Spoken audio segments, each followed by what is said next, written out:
my lords, distinguished guests, ladies and gentlemen. My Lord Speaker, Mr. Speaker, my lords, members of the House of Commons, ladies and gentlemen. It is my great honor to stand before the British Parliament, the mother of all parliaments. The United Kingdom has been the pioneer of modern history. It laid the foundation of liberal democracy. It opened the era of global market economy. The British people's strong belief in freedom sparked the glorious revolution. It was the birth of modern parliamentary democracy. The British parliamentary democracy inspired political revolutions in America, France, and in other parts of the world. Democracy has taken root in nations. Freedom and human rights became the property of every individual. In the late 18th century, the Kingdom of Great Britain led the Industrial Revolution. It innovated the way we produced goods. It changed the economic paradigm. It achieved an incredible, rapid economic growth which the world had never seen before. It is no wonder why London became the world's financial center since the early 19th century. Liberal democracy and market capitalism was all born right here in the United Kingdom.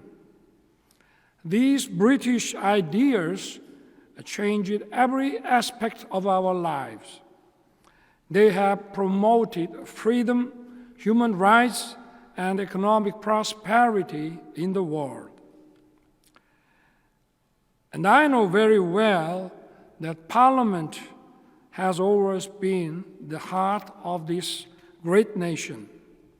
My lords and members of the House of Commons, the United Kingdom was the first European nation to sign the Treaty of Friendship and Commerce with Korea in 1883. John Laws was a missionary from Scotland. He translated the New Testament into Korean for the first time in 1887. Ernest Bather was a journalist from Bristol. He founded the Korea Daily News in 1904. He also fought for Korea's independence until he passed away at the age of 36. Frank Schofield was a missionary and veterinarian from Warwickshire. He took part in Korea's independence movement and established a scholarship fund for Korean students in need. In 1950, the United Kingdom did not hesitate to defend Korea's freedom. When the communist invasion put the fate of Korea on the brink, the United Kingdom sent 80,000 troops to Korea. It was the second largest sending state. More than 100 British men and women, more than 1,000 British men and women sacrificed their lives to defend the freedom of a faraway country they never knew. Lieutenant Colonel James Kahn and his battalion, the 1st Gloucesters, showed great courage at the Battle of the Imjin River. Like the Union's motto, "By our deeds we are known," the noble sacrifice of the British Army will forever remain in the memory of the Korean people. Today, we are honored to have Mr. Colin Thackeray with us. Mr. Thackeray, of course, is the winner of Britain Got Talent 2019.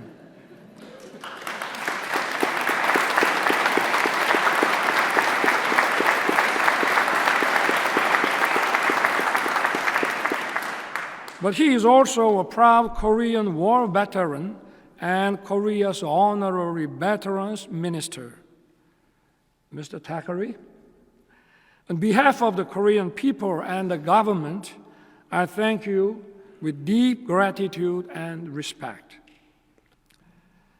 This past July was the 70th anniversary of the Korean War Armistice Agreement.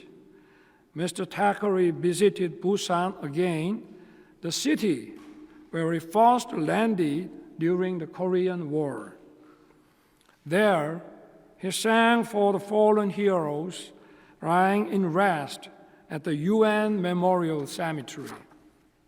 There was a Korean folk song called Arirang, a song of remembrance for beloved ones. His song touched everyone's heart. The war reduced Korea to ashes. When it desperately needed foreign assistance, again, the United Kingdom did not look the other way. The United Kingdom contributed more than $26 million to the UN Korean Reconstruction Agency. The United Kingdom supported the establishment of Ulsan Shipyard, Gori Nuclear Power Plant, and the Ulsan Institute of Technology. As the second largest contributor, it helped Korea lay the foundation as an emerging industrial country. Thanks to the support from the nations of the free world, like the United Kingdom, Korea has since written a story of miraculous success. Korea was one of the least developed countries. Now, it is an economic powerhouse leading the semiconductor industry and digital technology sector. Korean culture is winning the hearts of global citizens. Once a recipient of aid, Korea is the only nation in modern history to become a donor. My lords and members of the House of Commons, this year we celebrate the 140th anniversary of the establishment of diplomatic ties. It will be an important and meaningful year for our partnership. Last spring, the United Kingdom forces participated in the Korea-United States combined exercise for the first time.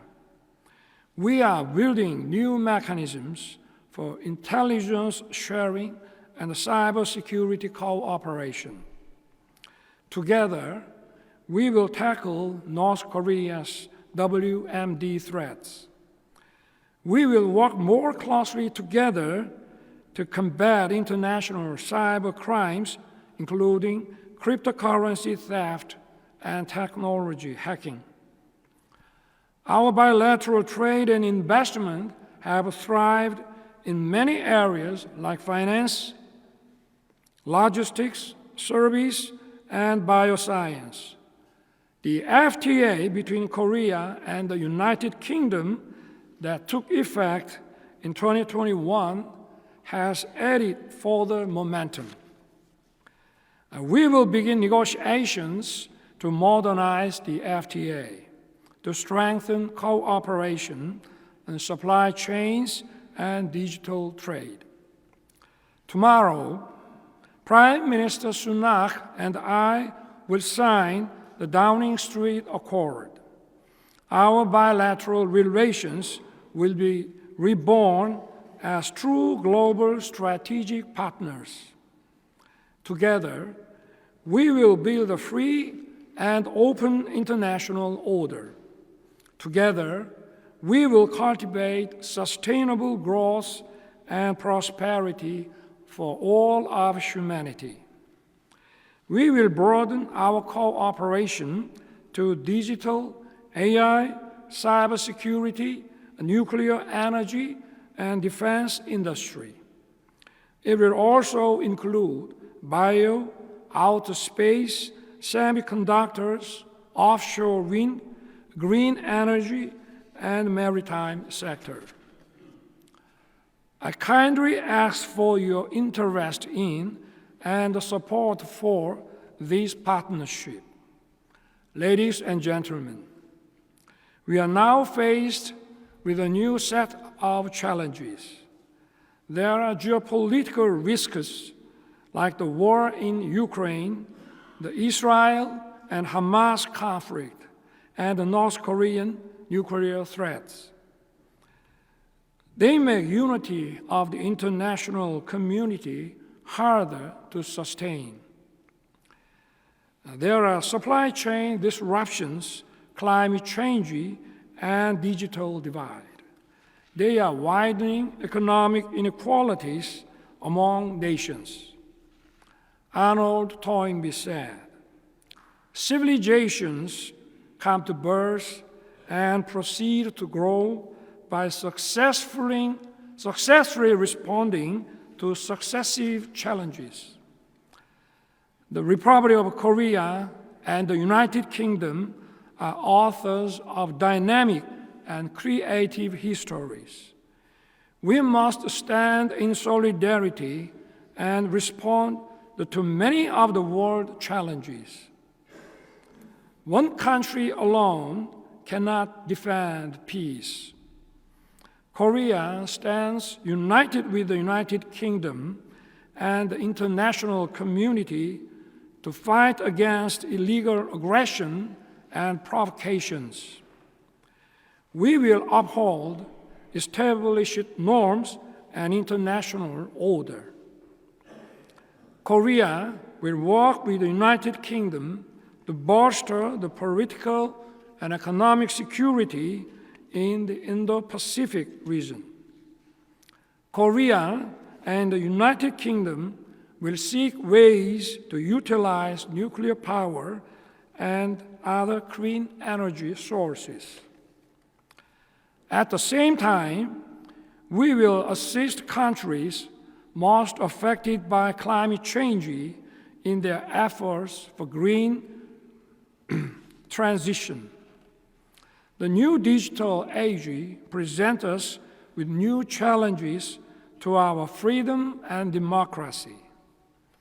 AI and digital technology must serve to enhance freedom and well-being. We also need to prevent potential harm that may arise due to their connectivity and speed. Thus, we need to establish a universal norm that will be accepted by the international community. Prime Minister Sunak has shown strong leadership in shaping a new order for the digital age. He convened the first ever AI summit at Bletchley Park earlier this month. I was there online to take part. Last September, the Korean government announced the Digital Bill of Rights. It sets forth 5 guiding principles of freedom, fairness, safety, innovation, and solidarity. The Korean government is committed to leading international dialogue and cooperation in shaping new digital AI norms. It will work with the United Kingdom's AI Safety Network and the United Nations High-Level Advisory Body on Artificial Intelligence. In addition, we will put more efforts to bridge the digital divide and to drive digital innovation. Ladies and gentlemen, Korea and the United Kingdom share histories of glorious challenges and response, but we also share our charm in culture and arts. The United Kingdom is the country of the Beatles, Queen, 해리포터, and David Beckham's right foot. Korea is the country of the BTS, 블랙핑크, Squid Game, and the 손흥민's right foot. Ladies and gentlemen, Winston Churchill once said, "The price of greatness is responsibility." It is time for us, as innovative partners, to contribute to a better future for humanity. The Republic of Korea, in partnership with the United Kingdom, will join hands to promote freedom, peace, and prosperity for the international community. It was a great honor for me to share with you at Westminster the future that Korea and the United Kingdom will shape together.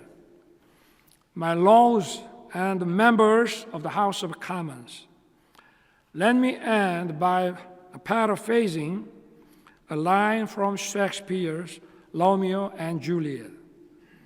For this friendship may so happy prove to turn our challenges to pure opportunity. God bless the great nation of the United Kingdom and its people. Thank you so much.